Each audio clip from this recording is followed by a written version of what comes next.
Firstly, we will pour half packet of pineapple gelatin to a cup and the other cup with half packet of cherry, lime, and blueberry.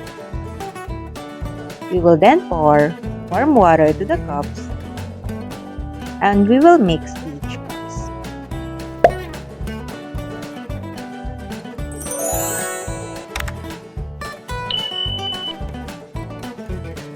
After that, we will pour each to the container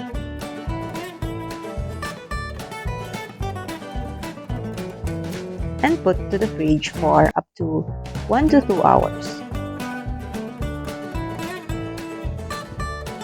And then, we will slice each jellies into small cubes.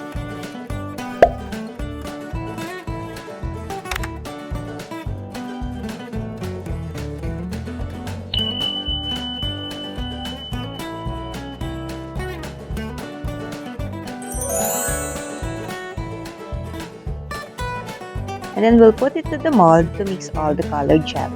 In a small bowl with 5 tablespoons water, we'll pour 1 packet of clear gelatin and mix.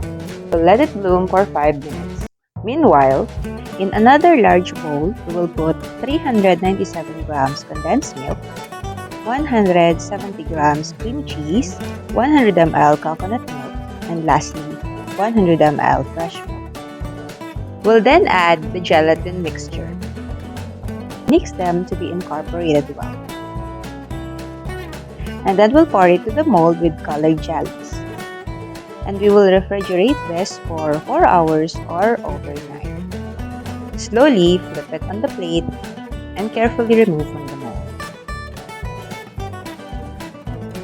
Time for a taste test.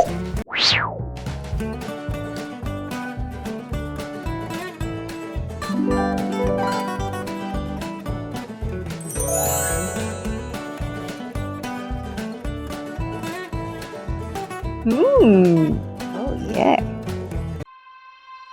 There you go, our jelly dessert, also known as Cathedral Window dessert.